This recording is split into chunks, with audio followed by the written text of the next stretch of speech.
நேற்று நைட்டு சாண்ட்ராவோட தூக்கம் டிஸ்டர்ப் ஆனது உங்கள் எல்லாருக்கும் தெரியும். ஆதிரி வந்து சொல்லியிருப்பாங்க, இந்த மாதிரி இது ஸ்கூல் கிடையாது, இது ஹாஸ்டல் கிடையாது அப்படிங்கிற மாதிரி சொல்லியிருப்பாங்க. அவங்க வந்து சாண்ட்ரா கிட்ட சொல்லலை, இங்கே பேசிட்டு இருந்தவங்கள்ட்ட சொல்லியிருப்பாங்க.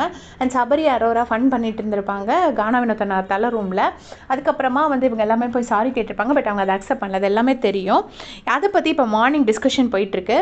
மார்னிங் டிஸ்கஷன் என்ன ஆகுது அப்படின்னு பார்த்தீங்கன்னா, அமித் வந்து சொல்கிறாரு, இந்த மாதிரி சாண்ட்ராவோட தூக்கத்தை கெடுத்தது தப்பு, அவங்க பாவம், ஏன்னா அவங்க தூங்க முடியாமல் ரொம்ப கஷ்டப்படுறாங்க, அவங்க ஒரு லைட் ஸ்லீப்பர் அப்படின்னு சொல்கிறாரு. அதுக்கு வந்துட்டு கனியக்கா இங்கே எல்லாரும் என்ன பேசுகிறாங்கன்னா, கனியக்கா என்ன சொல்கிறாங்கன்னா, அவங்க தூக்கம் டிஸ்டர்ப் ஆகுதுன்னு சொல்லி நம்ம அதுக்கப்புறமும் பேசணும்னா கண்டிப்பாக அது மக்கள்கிட்ட தப்பாக தான் போகும், நம்ம தப்பு பண்ணுற மாதிரி தான் போகும். ஏன்னா ஒருத்தரோட தூக்கத்தை டிஸ்டர்ப் பண்ணுறவங்கும் போது கண்டிப்பாக அவங்களுக்கு தான் எல்லாருமே இது பண்ணுவாங்க அப்படிங்கிற மாதிரி சொல்கிறாங்க. ஆதிரையெல்லாம் என்ன சொல்கிறாங்கன்னா, ஆதிரை எப்ஜே சபரி எல்லாரும் என்ன சொல்கிறாங்கன்னா, நம்ம வேணும்னுட்டே பண்ணல, அவங்க நம்மகிட்டே டேரெக்டாக சொல்லியிருந்தா கூட பரவாயில்ல, அவங்க வந்து திருப்பி வரும்போது நாங்கள் எல்லாருமே படுத்தாச்சு. அப்போ ஆனாலும் நைட்டு வந்து ஒரு ஸ்கின் கேரோ ஏதோ பண்ணும்போது பக்கத்தில் இருக்கிறவங்கள்ட்ட பேசாமல் முடியாது, நம்ம பேசும்போது அது ஃபன்னாக மாறுது, அவ்வளோதான். இது அப்புறம் கானா வினோத்தனா என்ன சொல்கிறாருன்னா, இது வந்து நான் தப்பாக நினச்சிக்காதீங்க, என்னோடய எக்ஸ்பீரியன்ஸில் சொல்கிறேன், இது வந்து பிக் பாஸ் வீடு, அது அவங்க வீடு கிடையாது. ஸோ இங்கே இப்படி தான் இருப்பாங்க, நம்ம இதெல்லாம் அக்செப்ட் பண்ணிக்கணும் அப்படிங்கிற மாதிரி கானா வினோத்தனா சொல்கிறாங்க.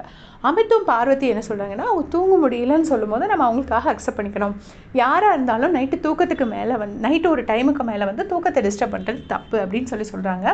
ஆக்சுவலாக பார்த்தீங்கன்னா கண்டிப்பாக நைட்டு தூக்கத்தை டிஸ்டர்ப் பண்ணுறது ரொம்ப ரொம்ப தப்பு.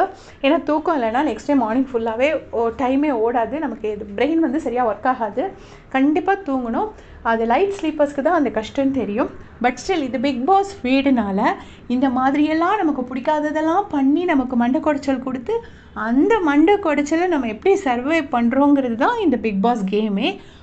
கண்டிப்பாக லைட் ஸ்லீப்பர்ஸ் அண்ட் பசி தாங்க முடியாத இந்த 2 டைப் ஆஃப் பீப்புளுக்கு பிக் பாஸ் வந்து ஒத்தே வராது.